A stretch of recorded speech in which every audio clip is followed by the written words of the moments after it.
O Via Justiça de hoje fala sobre o contrato de namoro.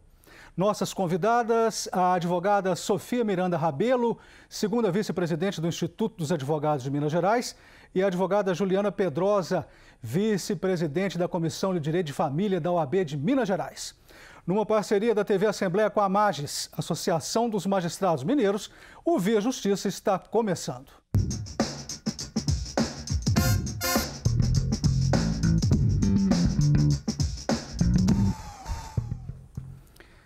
Impensável no passado, hoje o contrato de namoro é praticado no Brasil como forma de evitar uma união estável e se precaver de prejuízos patrimoniais. Doutora Sofia, quando surgiu e como foi o surgimento do contrato de namoro no Brasil? O contrato de namoro veio, até por esse nome, como uma forma de manifestação de vontade das partes quando mantém um relacionamento afetivo, público, contínuo e duradouro, mas sem a intenção de formação de família, como determina a lei para o reconhecimento da união estável. Então, como a legislação é uma legislação aberta, mas ao mesmo tempo é invasiva em relação às relações afetivas, criou-se essa declaração de manifestação de vontade para afastar o reconhecimento daquele relacionamento como família, que tem várias consequências de direitos e deveres. Eu queria que a senhora falasse, pegando a deixa da doutora Sofia, doutora Juliana, essa questão, quer dizer, o namoro, ele não é legislado, né, no ordenamento jurídico brasileiro. Não. Felizmente não. Felizmente, né, porque a cada dia que passa o Estado quer regular mais as relações, principalmente as familiares, mas o contrato de namoro veio exatamente de uma tentativa de regular algumas situações, porque ele veio logo depois que a lei mudou e parou de exigir um tempo mínimo para a união estável. Então as pessoas pensaram no contrato de namoro para se protegerem patrimonialmente. Doutora Sofia, um contrato de namoro é importante em quais aspectos? Principalmente quando há uma intenção de não reconhecimento de uma união estável. Porque a união estável é uma entidade familiar reconhecida constitucionalmente. Mas essa formação de família, diferente do casamento, ela não tem uma regulamentação. Não há um procedimento preliminar, uma formalidade como é característica do casamento. Mas ela existe por si só, é como um casamento de fato. Diferente do namoro, que é um relacionamento que não é uma família. Pode até se ter a intenção futura de uma formação de família, mas o namoro não é uma família. Então, é importante pensar o momento em que as pessoas não querem essa formação de família, mas pretendem e desejam manter um relacionamento afetivo. Então, para evitar a intervenção estatal e eventual reconhecimento de direitos e deveres, a elaboração do contrato de namoro pode ser interessante. Uma questão que é muito pontual é que o contrato de namoro ele não afasta o reconhecimento de união estável e ele não pode ser elaborado para burlar o reconhecimento da união estável. Então, muitas vezes, como a união estável ela existe por si só, é um casamento de fato.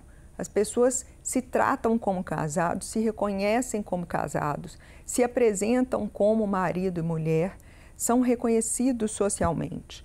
É diferente do namoro, especialmente na nossa cultura.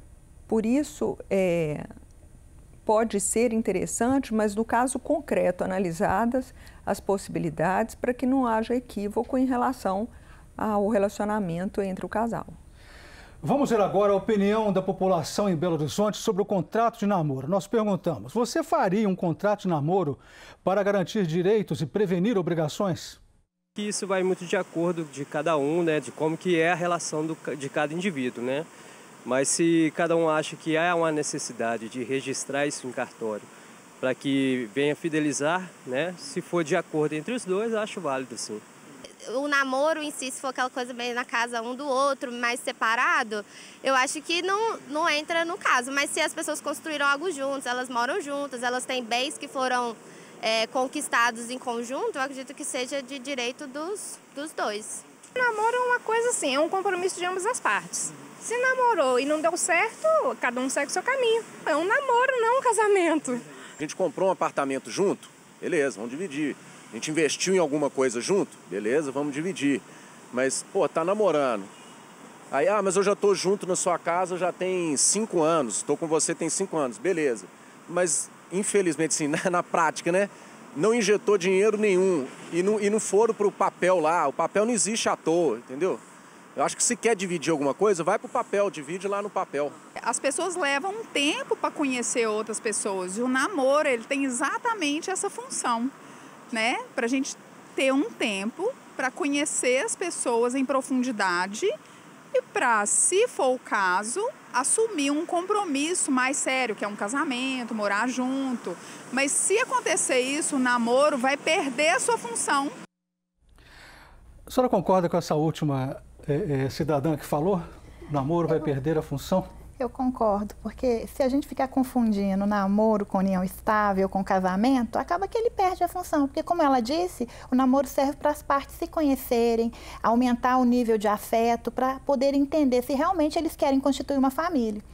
Então, o contrato de namoro, nesse caso, afastaria esse desejo, ficaria uma coisa séria, uma coisa mais formal. E o namoro, a gente entende que você namorar, você está conhecendo a pessoa, você está começando a entender como é que ela pensa, como é que ela funciona, se você vai querer passar mais tempo com ela, se você vai querer constituir uma família junto a ela. Então, eu concordo com as palavras dela. Doutora Sofia, a visão da senhora sobre a fala popular, me aproveitando, eu pergunto, quais são os aspectos polêmicos em relação ao contrato de namoro? Ele atinge de alguma forma a relação afetiva? Me parece que sim, porque é uma formalidade que não é comum na nossa cultura. Então, pensar um relacionamento afetivo que precisa de um documento para afastar ou para preservar interesses patrimoniais, futuros, etc., não deixa de ser uma questão que deve ser conversada, consultada por um profissional da área, até porque, como nós vimos, todos têm uma opinião, uma referência própria das relações familiares. Então... O que a senhora achou da fala popular? Eu acho que o direito de família, ele toca a todos. Cada um tem uma experiência própria e leva para o direito de família questões que o direito vai regulamentar. Mas a técnica é muito diferente do que é o senso comum. Então, a fala popular, ela retrata o que é a expectativa de todos nós. Mas a complexidade do direito de família é enorme. Está aí o contrato de namoro, como você comentou, impensável em outros tempos. Então, pessoas que estão namorando, elas não pensam em contratar, em documentar, em colocar em um papel qual é a intenção. Doutora Juliana, para a gente fechar esse bloco, como definir juridicamente o contrato de namoro? Qual que é a sua natureza jurídica? Eu não consigo ver uma natureza jurídica no contrato de namoro. É um acordo de vontades, né? Mas eu não consigo enxergar uma natureza jurídica, porque ele pode ser contestado, ele pode servir para poder burlar uma união estável, para proteger a parte economicamente mais forte daquele relacionamento, para que a parte hipossuficiente não possa ter acesso aos bens, ter acesso ao que foi constituído na constância do relacionamento. Então, eu acho que o contrato de namoro ele se confunde muito com a união estável. É um liame subjetivo muito tênue de um para o outro. Onde termina o namoro e onde começa a união estável. Então, no segundo bloco, nós vamos falar sobre essa diferença. Como diferenciar que é namoro, como diferenciar que é uma união estável. O Via Justiça faz agora seu primeiro intervalo e voltamos em instantes.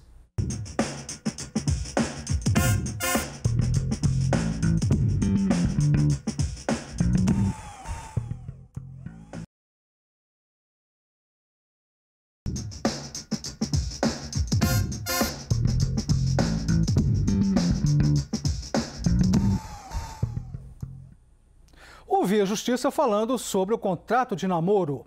Participam do programa a advogada Sofia Miranda Rabelo, segunda vice-presidente do Instituto dos Advogados de Minas Gerais, e a advogada Juliana Pedrosa, vice-presidente da Comissão de Direito de Família da OAB de Minas Gerais.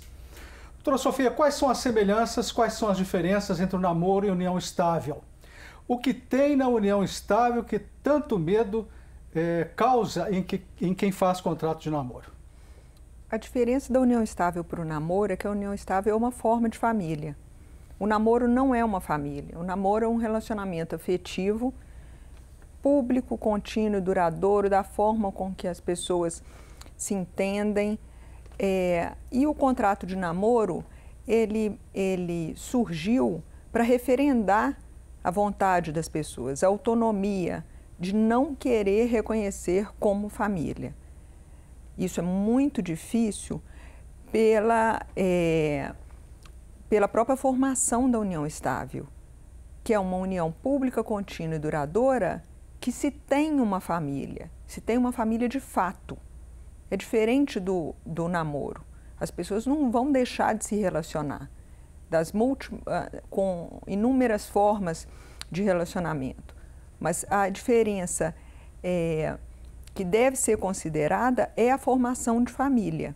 Por que as pessoas teriam receio em relação à união estável? Porque a união estável, como forma de família, ela é protegida pelo Estado e com ela temos inúmeras consequências, decorrências da formação de família, tais como alimentos,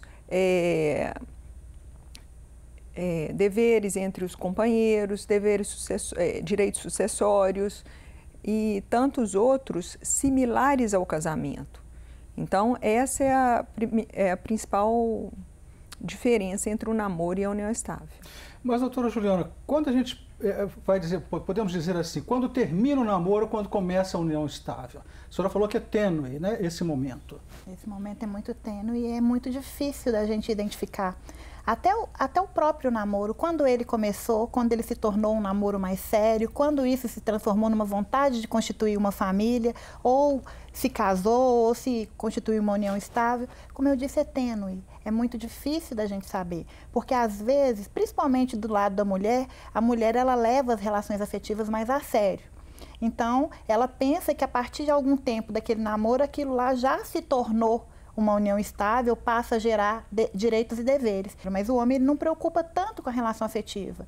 Ele acha que ele pode entrar e sair de um namoro sem maiores consequências. E a mulher, ela já, acho que em grande maioria, a gente já pensa, por essa seriedade que a gente tem com os relacionamentos, que a partir do momento que você está namorando, você já está enxergando lá na frente o casamento ou a união estável. Tem mudado. As mulheres têm evitado a formação de família, independente dessa expectativa do nosso imaginário, da questão cultural. Com a exigência do mercado de trabalho, isso vai deixando de ser só do universo feminino e passa a ser também do masculino. Sobretudo pela nossa legislação, é difícil saber quando é uma união estável, quando é um namoro, e a expectativa que se tem dessa formação. E por isso a confusão entre o namoro e a união estável, porque pode-se ter essa expectativa e não ser uma formação de família, como os noivos. As pessoas que fazem um compromisso do noivado, elas ainda não vivem como uma família, a priori, em tese. Mas elas têm um compromisso de formação de família futura. Exatamente. Não deixa de ser algo formal o namoro.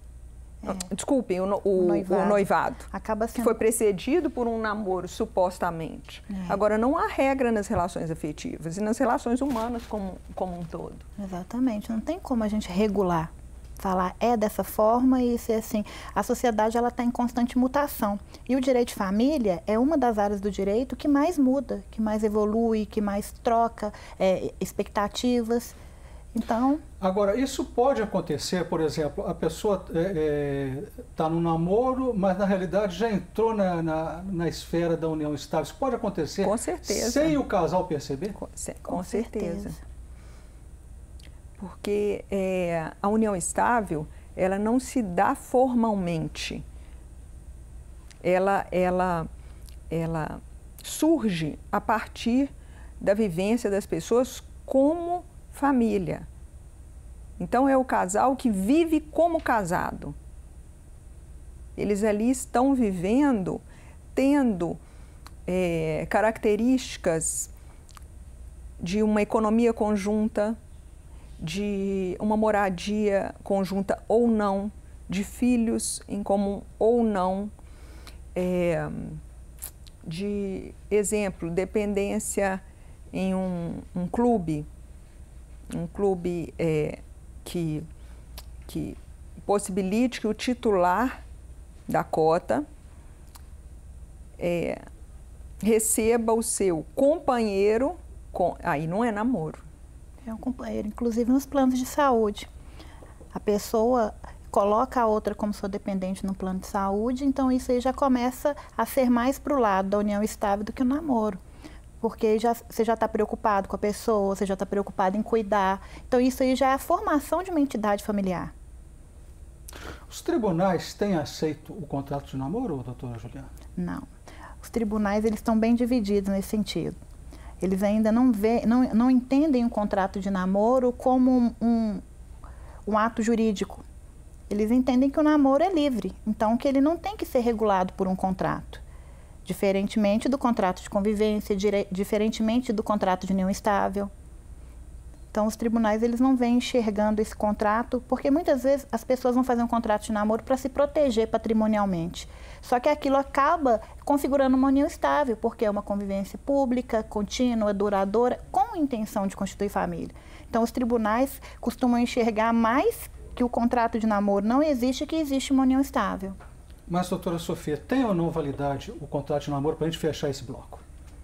Eu acho que a declaração de vontade para afastar uma intervenção legislativa, em um caso concreto, pode ser útil para uma eventual comprovação de não se ter a constituição de uma família.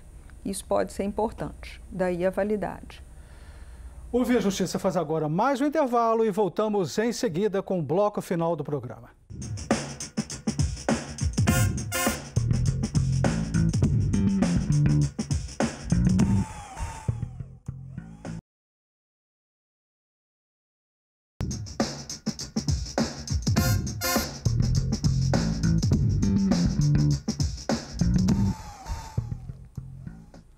O Via Justiça, o contrato de namoro e a união estável. Participando do programa, a advogada Sofia Miranda Rabelo, segunda vice-presidente do Instituto dos Advogados de Minas Gerais, e a advogada Juliana Pedrosa, vice-presidente da Comissão de Direito de Família da OAB de Minas. Doutora Juliana, qual que é o perfil de quem faz contrato de namoro? Predominam os jovens ou os mais idosos? Não, os jovens eles estão querendo curtir o momento, então eles não se preocupam com essas formalidades, não. Normalmente são as pessoas mais velhas que já passaram por algum aborrecimento patrimonial em outros relacionamentos, então eles tentam regular através do contrato de namoro. Então, normalmente são as pessoas mais vividas, mais maduras, que têm essa preocupação. Em alguns casos também, aquela pessoa que tem algum conhecimento jurídico e acha que o contrato de namoro vai regular aquela situação e proteger o patrimônio. Doutora Sofia, o namoro ele tem que cumprir alguns requisitos impostos pela sociedade para a sua caracterização, tais como fidelidade, conhecimento de amigos e de família? O namoro, espero que não. Se nós passarmos a regulamentar todas as relações humanas, vai deixar de existir namoro, vai deixar de existir união estável e todos serão casados ex officio. Então, o namoro é algo livre. Obviamente que nós temos a cultura que nos traz normas, regras, desde etiqueta até tantas outras. Mas não há regulamentação, felizmente, legal para o namoro. Eu queria que a senhora contasse assim, um exemplo de casos, de cláusulas. Como que são as cláusulas de um contrato de namoro, doutora Juliana? Elas são das mais diversas.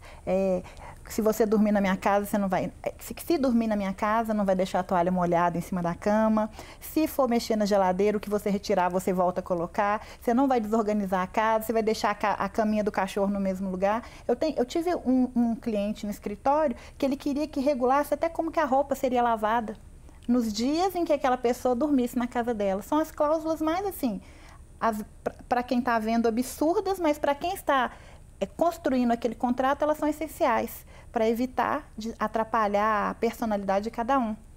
Como que a senhora vê isso, doutora Sofia? Eu vejo o contrato de namoro, chamado de contrato de namoro, com um único objetivo, como uma forma de declaração de vontade daquelas pessoas para afastar uma intervenção legal de reconhecimento de união estável. Ponto. Só isso. Não há como se ter uma regulamentação formal do relacionamento entre aquele casal.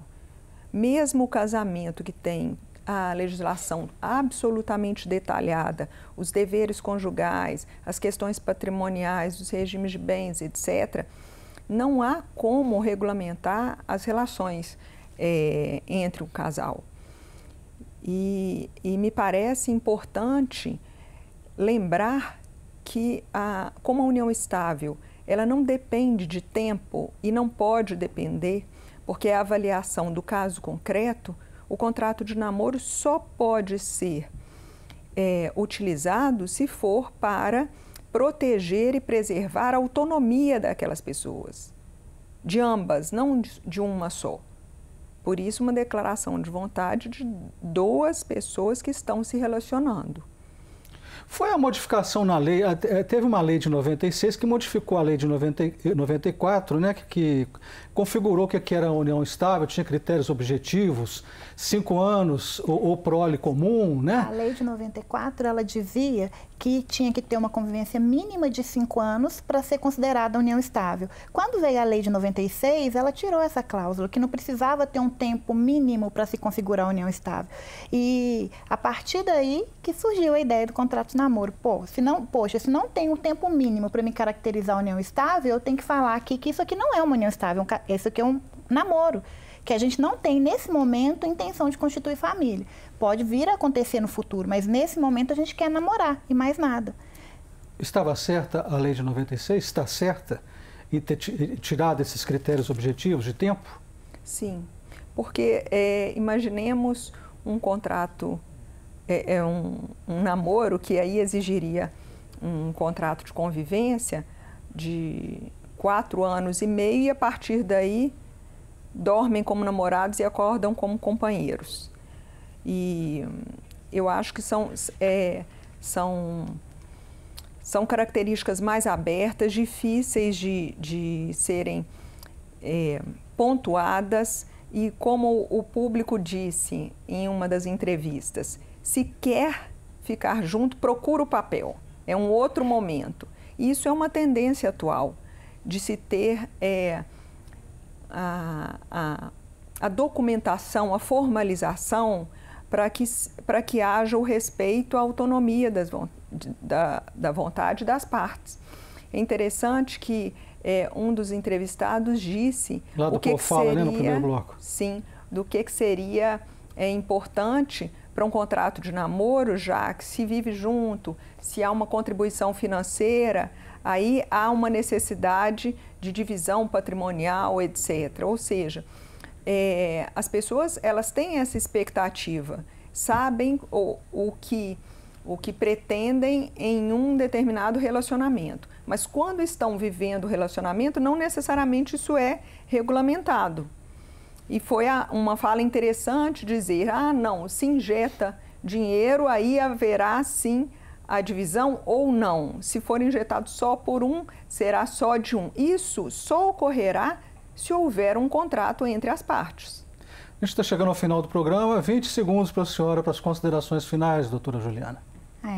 Contrato de namoro. Talvez seja uma solução para blindar o relacionamento, para a gente não ter problemas patrimoniais, mas eu acho que a gente tem que viver cada momento, namorar, aproveitar e não se preocupar com o que vai acontecer no futuro, pelo menos nesse momento de namoro. Se a partir daí ficar caracterizado aquela vontade de se constituir família, a partir daí vai para uma união estável, para um casamento, mas eu acho que a parte do namoro é aproveitar, é namorar, é viver aquele momento. E a senhora, doutora Sofia? Eu acho interessante hoje no direito de família nós pensarmos um direito de família consultivo. Então, se as pessoas têm dúvidas, se há uma insegurança no relacionamento em relação à legislação, eu acho necessário consultar um profissional especialista para afastar toda e qualquer dúvida e insegurança. Muito obrigado à senhora, doutora Sofia, também à senhora, doutora Juliana, pelas participações. O Via Justiça de hoje termina aqui. Conversamos com as advogadas Sofia Miranda Rabelo e Juliana Pedrosa. Anote aí o nosso endereço de e-mail para contato, viajustiça@mages.com.br. E até o nosso próximo encontro.